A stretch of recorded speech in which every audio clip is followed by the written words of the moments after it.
Crane ఒక్కపడి. ఉభయ తెలుగు రాష్ట్రాల్లో ఈ పేరు వినని వాళ్ళంటూ ఉండరు. ఈ ఒక్కపడిని తినని వాళ్ళంటూ కూడా ఎవరు ఉండరు. అయితే దీన్ని ఎవరు స్థాపించారో తెలుసా? గుంటూరుకు చెందినటువంటి గ్రంథి సుబ్బారావు గారు 1952 సంవత్సరంలో దీన్ని స్టార్ట్ చేశారు. పెట్టుబడి ఎంతో తెలుసా? కేవలం ₹100. అందరూ కూడా అపహాస్యం చేశారు. ఒక్కపడి ఏమిటి, వ్యాపారం చేయడం ఏంటి, దీనివల్ల లాభాలు ఏమొస్తాయి, వద్దు అని చెప్పి నిరాశపరిచారు. కానీ అప్పటికి ఒక్కపొడి అనేది లేదు. కేవలం ఒక్కరు మాత్రమే తినేవాళ్ళు. అది కూడా యంగ్ స్టేజ్లో ఉన్నవాళ్ళు మాత్రమే తినగలిగేవాళ్ళు. ఒక్క పొడిని మాత్రం కొంచెం ఓల్డేజ్లో ఉన్నవాళ్ళు తినగలిగేటువంటి ఫెసిలిటీ ఉండేది. అందుకని ఆయన ఏం చేశారంటే, వృద్ధులు అందరూ కూడా, చిన్నపిల్లలు వీళ్ళందరూ కూడా తినగలిగే స్టేజ్లో ఉండాలని చెప్పి ఒక్క పొడిని తయారు చేసి మార్కెటింగ్ చేయడం మొదలుపెట్టారు. అనతి కాలంలోనే ఇది అందరికీ కూడా చేరువయింది. ఎంత చేరువైందంటే ₹100 పెట్టుబడితో స్టార్ట్ చేసింది ₹500 కోట్ల టర్న్ ఓవర్కి చేరుకుంది. అదే క్రేన్ ఒక్కపొడి యొక్క విజయ రహస్యం. గుంటూరులో స్టార్ట్ అయినటువంటి ఇది ఉభయ తెలుగు రాష్ట్రాలకి వ్యాపించింది. పెళ్ళిళ్ళు జరిగినా, అలాగే పుట్టినరోజు జరిగినా, సంప్రదాయం ప్రకారం పూజలు జరిగినా, పురోహితుడికి తాంబూలం ఇచ్చినా అందులో క్రేన్ ఒక్కపడి పెట్టి ఇవ్వటం అనేది సాంప్రదాయంగా మారింది. క్రేన్ ఒక్కపడి పొట్లాల రూపంలో ఆయన స్టార్ట్ చేశారు మార్కెటింగు.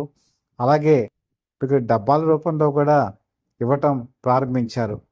కాబట్టి చిన్న చిన్న వాళ్ళు కొనుక్కునేటువంటి వాళ్ళు తక్కువ మొత్తంలో ఈ పొట్లాలు తీసుకోవటం, బల్క్గా తీసుకునే వాళ్ళు డబ్బాల రూపంలో తీసుకోవటం, ఇంట్లో పెట్టుకోవటం, ఇది ఆస్వాదించడం, అలాగే కిల్లీ షాపుల్లో కూడా ఈ ఒక్కపొడిని వాడటం ఆ రోజు విజయ రహస్యమే చెప్పుకోవాలి.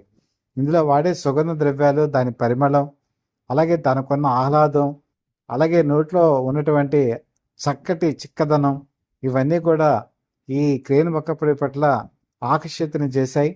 ఆ రోజు దూరదర్శన్ లేదు.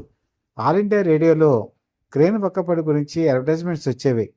ఆ అడ్వర్టైజ్మెంట్స్ విని చాలామంది ఆనందించేవాళ్ళు. మేము కూడా క్రేన్ ఒక్కపొడి తింటున్నామని చెప్పేసి భావించేవాళ్ళు. ఆ విధంగా క్రేన్ ఒక్కపొడి ఈరోజు ఎంతో పెద్ద స్థాయికి ఎదిగింది. ఈరోజు గ్రంథి సుబ్బారావు గారి తాలూకు వారసులు కూడా దీని విజయపథాన్ని ముందుకు తీసుకెళ్తున్నారు.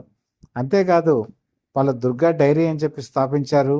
దుర్గా నెయ్యి, దుర్గా పాలు, దుర్గా జున్ను, దుర్గా సంబంధించిన మిల్క్ ప్రోడక్ట్స్ అన్నీ కూడా ఈరోజు మార్కెటింగ్ చేయడం జరుగుతోంది. అలాగే రియల్ ఎస్టేట్ కన్స్ట్రక్షన్ రంగంలోకి వచ్చారు. మరో పక్క వచ్చేప్పటికి ఫార్మా ఫీల్డ్లోకి వచ్చారు. మరో పక్కన ఆధ్యాత్మిక కార్యక్రమాలు, సేవా కార్యక్రమాలు కూడా చేపట్టారు. గుంటూరులో 5 ఎకరాల విస్తీర్ణంలో వెంకటేశ్వర స్వామి దేవాలయం కట్టించారు గ్రంథి సుబ్బారావు గారు. ప్రతిరోజు ఇక్కడికి వచ్చే వాళ్ళందరికీ కూడా అన్నదానం ద్వారా ప్రతి ఒక్కరికి కూడా భోజనం, కడుపు నిండా భోజనం పెట్టేటువంటి ఫెసిలిటీ ఇచ్చారు. పేద విద్యార్థులకు విద్య, వైద్యం, దీని ద్వారా చారిటీ కార్యక్రమాలు కూడా చేయటం జరిగింది, ఇప్పటికీ కూడా జరుగుతోంది. ఇలా సమాజానికి ఎంతో కొంత కాదు, చాలా సేవ చేశారు. 2010 సంవత్సరంలో నేను గుంటూరు వెళ్ళినప్పుడు ఆయన కలవటం జరిగింది. సంపత్ నగర్లో నేను ఆయన కలిసినప్పుడు ఆయన చెప్పారు, నేను పెద్దగా చదువుకోలేదు, నేను MBA ఉన్నటువంటి కాలేజెస్కి వెళ్తాను, యూనివర్సిటీస్కి వెళ్తాను, అక్కడ నాకు నా విజయ రహస్యం చెప్పమంటే నేను ₹100 పెట్టుబడితో స్టార్ట్ చేసిన బిజినెస్ గురించి చెప్తున్నాను, నా క్లాస్లో వింటున్నారు. అలాగే న్యూఢిల్లీ నుంచి, పెద్ద పెద్ద యూనివర్సిటీ నుంచి నా మీద రీసెర్చ్ చేయడానికి చాలామంది వచ్చారు.